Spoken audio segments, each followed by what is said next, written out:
अस्सलाम वालेकुम। First year chemistry chapter 1 basic concept के आज हम नेक्स्ट टॉपिक जो देखने जा रहे हैं वो है first one ion, second one है मॉलिक्यूलर आयंस, थर्ड वन है रिलेटिव एटॉमिक मास। सबसे पहले हम देखते हैं आयंस को।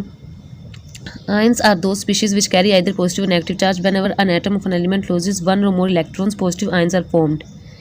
कहते हैं आयन जो क्या है वो स्पीशी है विच कैरी आइदर, या तो उस पर पॉजिटिव चार्ज हो या फिर नेगेटिव चार्ज हो।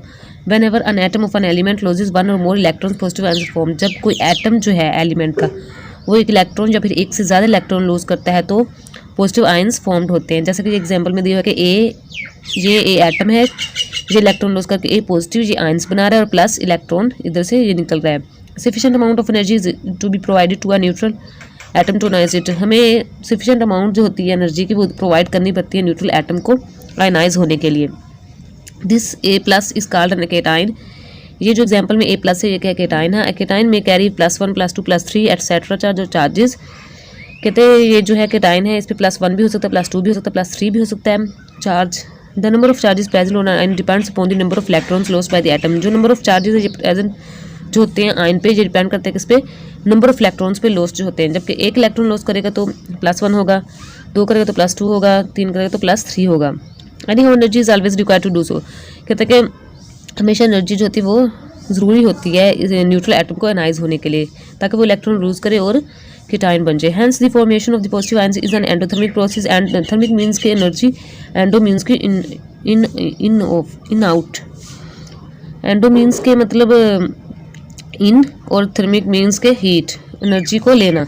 The most common positive ions are formed by the metal atoms such as, कहते हैं कि जो मोस्ट पॉजिटिव कॉमन आयंस वो क्या है मेटल एटम से बनते हैं, जैसे सच एज सोडियम हो गया, पोटाशियम हो गया, कैल्शियम, मैग्नीशियम, एल्यूमिनियम हो गया, Fe+3SN स्टेनस हो गया एटसेट्रा। द चैप्टर कहते हैं कौन chemical bonding will enable us to understand the feasibilities of their information. कहते हैं जो चैप्टर है आगे जाके आएगा केमिकल बॉन्डिंग का वो हमें इस काबल बना दें कि हम अंडरस्टैंड हो सके कि फिजिबिलिटी ऑफ देयर फॉर्मेशन के मतलब ये कैसे बनते हैं, सोडियम कैसे बनता है और ये पोटाशियम आयंस कैसे बनता है, ये सारे केमिकल बॉन्डिंग में ये डिस्कस हुआ है तफसील से। When neutral atom picks up one और more electrons negative ion is produce. कहते हैं जब न्यूट्रल एटम है वो एक इलेक्ट्रॉन या एक से ज़्यादा इलेक्ट्रॉन लेगा तो नेगेटिव आयन प्रोड्यूस होगा जिसे एनाइन कहते हैं।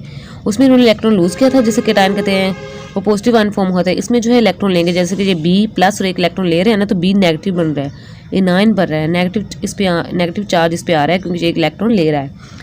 Energy is usually release when an electron is added to the isolated neutral atom. कहते हैं एनर्जी जो होती है ये रिलीज होती है जब एक इलेक्ट्रॉन जो है वो ऐड करेंगे न्यूट्रल एटम में तो एनर्जी क्या होगी, रिलीज होगी। Therefore the formation of unit active ion is an exothermic process. वो जो था केटाइन जो था केटाइनिक वाला वो था एंडोथर्मिक, मतलब हीट लेते थे, जबकि एक्सोथर्मिक है इसमें हीट जो होती है वो इसमें जो एनर्जी है वो देते हैं। Exo means out of, thermic means energy heat. The most common negative ions are fluorine हो गया, क्लोरीन हो गया, ब्रोमीन S-2 हो गया etcetera. The cations and anions possesses together different properties from the corresponding neutral atoms. कहते हैं जो cations और एनाइंस है ये होती है इनकी डिफरेंट प्रॉपर्टीज होती है न्यूट्रल एटम से। मतलब ये कि जो A है ये वाला, ये B है, ये एक एटम है ना तो इनकी डिफरेंट प्रॉपर्टीज है। जबकि इसके बाद ये A पॉजिटिव जो केटाइन बन गया और ये B नेगेटिव एनाइन बन गया तो इनकी प्रॉपर्टीज डिफरेंट होगी।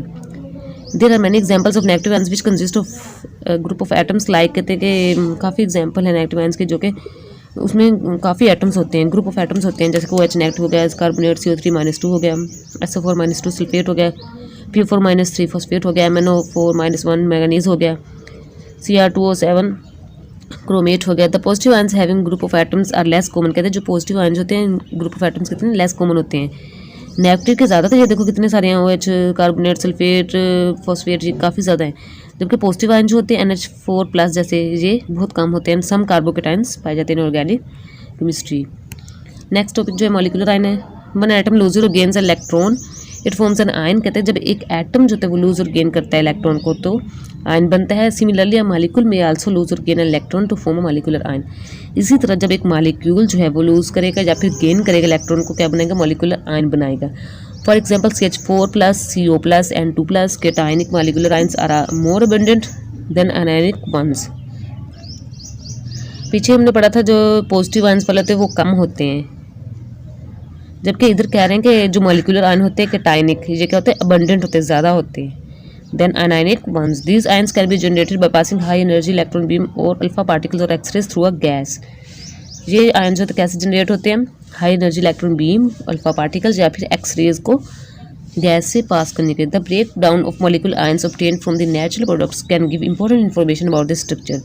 किसी का हमने स्ट्रक्चर जानना है तो जो ब्रेक डाउन होगी मॉलिक्यूलर आयंस की नेचुरल प्रोडक्ट से, वो हमें इंपॉर्टेंट इन्फॉर्मेशन देगी about the structure.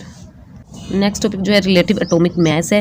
Relative means की रिलेट करना, एटॉमिक मास जो कि हम कार्बन से रिलेट करते हैं।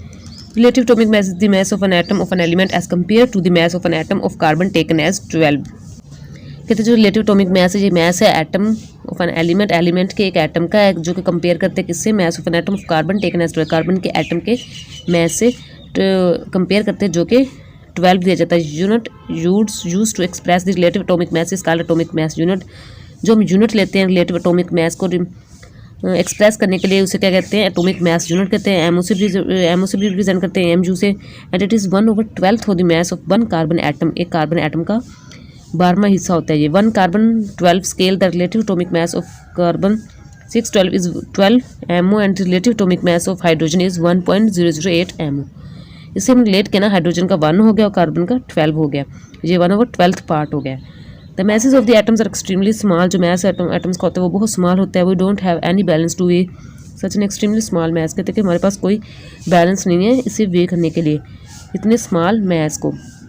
That is why we use the relative atomic mass unit scale. इसलिए हम relative atomic mass unit scale का यूज़ करते हैं। The relative atomic mass of some elements कहते हैं इन टेबल में दिए गए हैं। हाइड्रोजन का 1.008 हो गया, ऑक्सीजन का 15 हो गया, नियोन का 20 हो गया, क्लोरीन का 35 हो गया, कॉपर का 63, यूरेनियम का 238। ये हमारा आज ये टॉपिक्स थे हमारे जो हमने डिस्कस किए। नेक्स्ट लेक्चर में हम नेक्स्ट टॉपिक्स को डिस्कस करेंगे इंशाल्लाह। अल्लाह हाफिज़।